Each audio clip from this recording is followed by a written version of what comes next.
नमस्कार दोस्तों, the education power channel पर आप लोगों का एक बार फिर से स्वागत है। आज के वीडियो में हम लोग चर्चा करेंगे दोस्तों, जो विशिष्ट शिक्षक बन गए हैं, अपने विद्यालय में योगदान ले लिए हैं या जो 7 जनवरी तक अपने विद्यालय में विशिष्ट शिक्षक के पद पर योगदान ले लेंगे, उनको प्रमोशन किस प्रकार से मिलेगा दोस्तों। जैसा कि बिहार सरकार शिक्षा विभाग द्वारा पदोन्नति का चार्ट जारी किया गया है, उसके बारे में बताऊंगा दोस्तों। जिनका सेवा 8 साल का हो गया दोस्तों, उनको पदोन्नति का लाभ दिया जाएगा। और विशिष्ट शिक्षकों में से वरीयता क्रम किस प्रकार से होगा दोस्तों, उसके भी बारे में आज की वीडियो में चर्चा करेंगे। और विशिष्ट शिक्षक में सिर्फ सक्षमता 1 वाले ही नहीं, जो सक्षमता 2 परीक्षा पास करने के बाद विशिष्ट शिक्षक बनेंगे, उनको भी प्रमोशन का लाभ किस प्रकार से दिया जाएगा, उनका पदोन्नति किस प्रकार से किया जाएगा, उसके बारे में चर्चा करेंगे दोस्तों। उससे पहले एक रिक्वेस्ट है, जो लोग मेरे चैनल को सब्सक्राइब नहीं किए हैं, कृपया चैनल को सब्सक्राइब कर दें और बेल आइकन को जरूर दबा दें। तो चलिए शुरू करते हैं आज का वीडियो। शिक्षा विभाग बिहार सरकार के द्वारा दोस्तों प्रोन्नति का विशिष्ट शिक्षकों के लिए चार्ट जारी किया गया है। और कुल 4 प्रकार के शिक्षक होंगे दोस्तों। एक तो 1 to 5 के होंगे, एक 6 to 8 के होंगे, एक 9 10 के होंगे और एक 11 12 के होंगे। 4 प्रकार का कुल शिक्षक होगा दोस्तों। और विशिष्ट शिक्षक निम्नलिखित तालिका के अनुसार प्रोन्नति हेतु पात्र होंगे, यानी प्रमोशन के लिए निम्नलिखित नियम तालिका के अनुसार जो है उनका प्रमोशन किया जाएगा, प्रोन्नति किया जाएगा। जैसे जो 1 to 5 के विशिष्ट शिक्षक बने हैं दोस्तों बेसिक ग्रेड के, उनका जो प्रमोशन होगा या प्रोन्नति होगा अगला, वो 6 to 8 के विशिष्ट शिक्षक के पद पे होगा।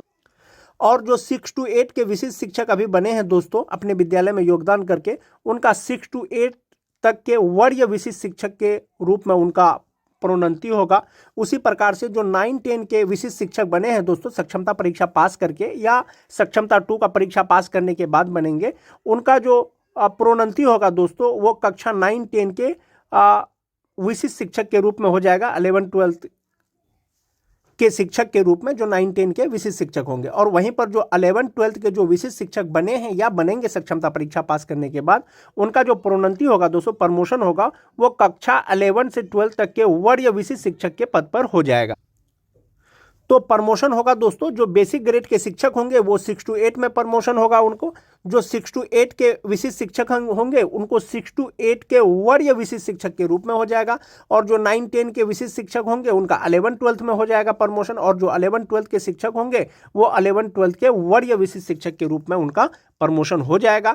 और अभियुक्ति दोस्तों उपलब्ध रिक्तियों के अनुसार, यदि 1 to 5 के किसी विशिष्ट शिक्षकों को प्रमोशन देना है यानी प्रोन्नति करना है, अगर रिक्ति उपलब्ध है दोस्तों 6 to 8 के विशिष्ट शिक्षक का, तो उनका प्रमोशन हो जाएगा। वहीं पर 6 to 8 के अगर शिक्षकों का अगर प्रमोशन करना है या उनको प्रोन्नति देना है, अगर 6 to 8 का वरीय विशिष्ट शिक्षक का अगर रिक्ति रहेगा तो दोस्तों उसके अनुसार उनका प्रोन्नति हो जाएगा। इसमें है 100 स्थानिक उत्क्रम, यानी अपने ही पद पर वे वरीय विशिष्ट शिक्षक बन जाएंगे 6 to 8 के, जो 6 to 8 के विशिष्ट शिक्षक होंगे। और 9 10 का जो विशिष्ट शिक्षकों का प्रमोशन होगा 11 12 क्लास में, उनका उपलब्ध रिक्तियों के अनुसार होगा। और जो 11 12 के विशिष्ट शिक्षक हैं दोस्तों, जो वो वरीय 11 12 के विशिष्ट शिक्षक बनेंगे, उसका जो 100 स्थानिक उत्क्रम यानी अपने ही पद पे वो वरीय शिक्षक बन जाएंगे।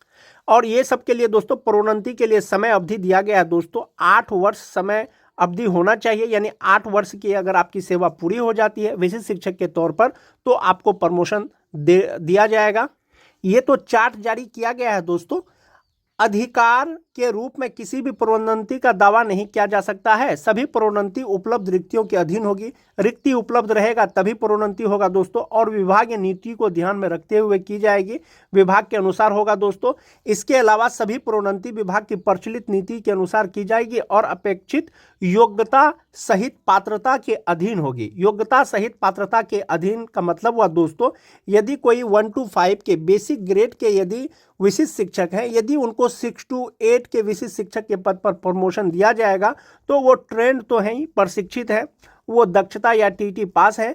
और उनको जो एक्स्ट्रा क्वालिफिकेशन चाहिए दोस्तों विशिष्ट शिक्षक के तौर पर योगदान करने की तिथि में, उनको ग्रेजुएट होना चाहिए, किसी भी पेपर से स्नातक पास होना चाहिए, तो उनका जो है प्रोन्नति 1 to 5 से 6 to 8 में कर दिया जाएगा। उसी तरह से जो 6 to 8 के वरीय शिक्षक विशिष्ट शिक्षक होंगे दोस्तों, वो तो ग्रेजुएट तो होंगे ही, 8 साल की सेवा के बाद जो है उनको जो है वरीय विशिष्ट शिक्षक के रूप में उनको प्रोन्नति किया जा सकता है। तो इस प्रकार से दोस्तों 8 वर्ष की सेवा के बाद जो विशिष्ट शिक्षक हैं उनको प्रोन्नति यानी प्रमोशन का लाभ दिया जाएगा उपलब्ध रिक्तियों के अनुसार। जो 6 to 8 के बनेंगे वो अपने ही पद पे बनेंगे और उसके लिए दोस्तों जो पात्रता है और जो योग्यता चाहिए वो होना चाहिए। यानी कि 1 to 5 के शिक्षक 6 to 8 में अगर उनको प्रमोशन लेना है तो उनको ग्रेजुएट होना चाहिए। अगर ग्रेजुएशन नहीं किए हैं तो आप ग्रेजुएशन कर लीजिए। जिस दिन आप अपना पेपर संलग्न करेंगे ग्रेजुएशन कंप्लीट होने का, उस दिन से आपका समय अवधि जोड़ा जाएगा और आपको भी प्रोन्नति का लाभ दिया जा सकता है। जहां तक बात वरीयता क्रम की बात करते हैं दोस्तों, विशिष्ट शिक्षकों का जो वरीयता क्रम होगा, जिला स्तर पर विशिष्ट शिक्षकों की एक वरीयता सूची संधारित की जाएगी। यानी जिला स्तर पर एक सूची बनेगा दोस्तों जिसमें विशिष्ट शिक्षकों का वरीयता का क्रमांक दिया हुआ रहेगा कि कौन से शिक्षक सीनियर होंगे, कौन से शिक्षक जूनियर होंगे। शिक्षकों की प्रत्येक श्रेणी यथा प्राथमिक, मध्य माध्यमिक, उच्च माध्यमिक के लिए विषयवार एक अलग वरीयता सूची तैयार की जाएगी। यानी कि जो 1 to 5 के शिक्षक होंगे दोस्तों उनका वरीयता सूची अलग, 6 to 8 के जो विशिष्ट शिक्षक हैं उसका वरीयता सूची अलग, और माध्यमिक के जो विशिष्ट शिक्षक है उसका वरीयता अलग, और उच्च माध्यमिक के जो शिक्षक है उनका वरीयता सूची अलग। ये जिला कार्यालय द्वारा बनाया जाएगा दोस्तों। विशिष्ट शिक्षकों की वरीयता निम्नलिखित मापदंडों के अनुसार तैयार की जाएगी। फिलहाल दोस्तों सीनियर जूनियर का मापदंड तैयार नहीं किया गया है, ये जिला शिक्षा कार्यालय द्वारा ये मापदंड तैयार किया जाएगा। जैसा कि आप देख सकते हैं जो विशिष्ट शिक्षकों का जो वरीयता होगा दोस्तों वो किस प्रकार से किया जा सकेगा। एक है दोस्तों स्थानीय निकाय के शिक्षक के रूप में प्रशिक्षित वेतनवान मान प्राप्त करने की तिथि से। स्थान यानी जब वे नियोजित शिक्षक थे, जो विशिष्ट शिक्षक अभी बने हैं, जब वे नियोजित शिक्षक थे तो किस तिथि से उनको प्रशिक्षित वेतनमान मिल रहा है, उस तिथि से वो सीनियर या जूनियर माने जाएंगे। उसके बाद है दोस्तों जहां 2 शिक्षक उपर्युक्त मापदंड के अनुसार एक ही तिथि साझा करते हैं उनकी जन्म तिथि वरीयता तय करने के लिए मापदंड होगी। बहुत से ऐसे शिक्षक होंगे दोस्तों जो एक ही तिथि को प्रशिक्षित हुए हैं, एक ही तिथि से प्रशिक्षित शिक्षक का वेतन मिल रहा है।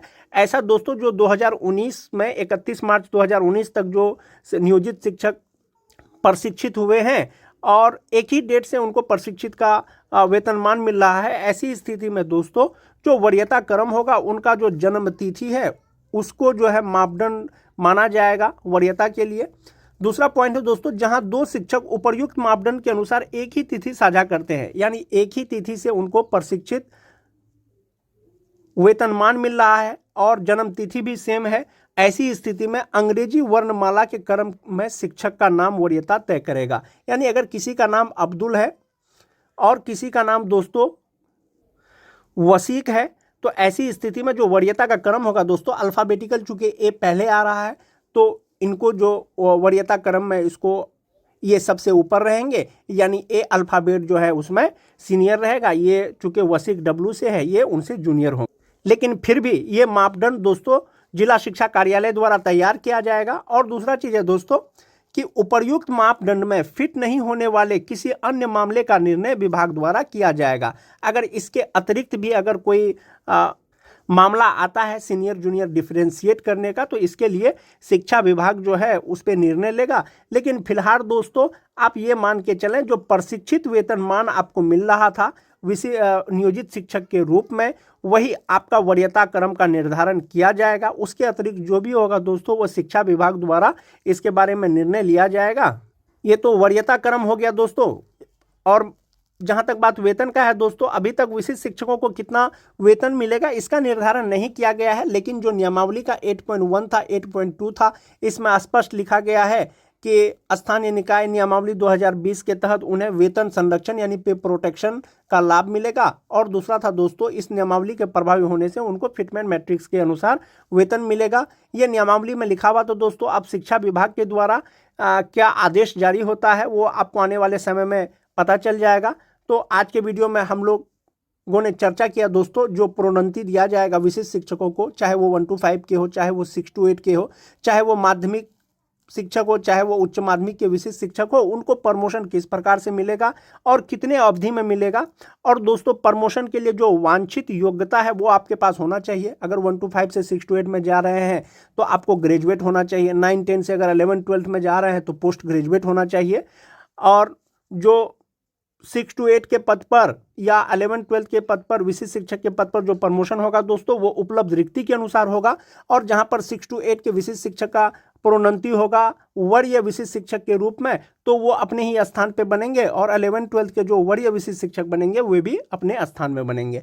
आज के वीडियो में दोस्तों इतना ही। वीडियो अगर अच्छी लगे तो अपने दोस्तों में लाइक और शेयर जरूर कर दें, ताकि वरीयता से संबंधित या प्रोन्नति से संबंधित सूचना सभी शिक्षकों तक पहुंच सके। मिलते हैं एक नए वीडियो के साथ, तब तक के लिए धन्यवाद।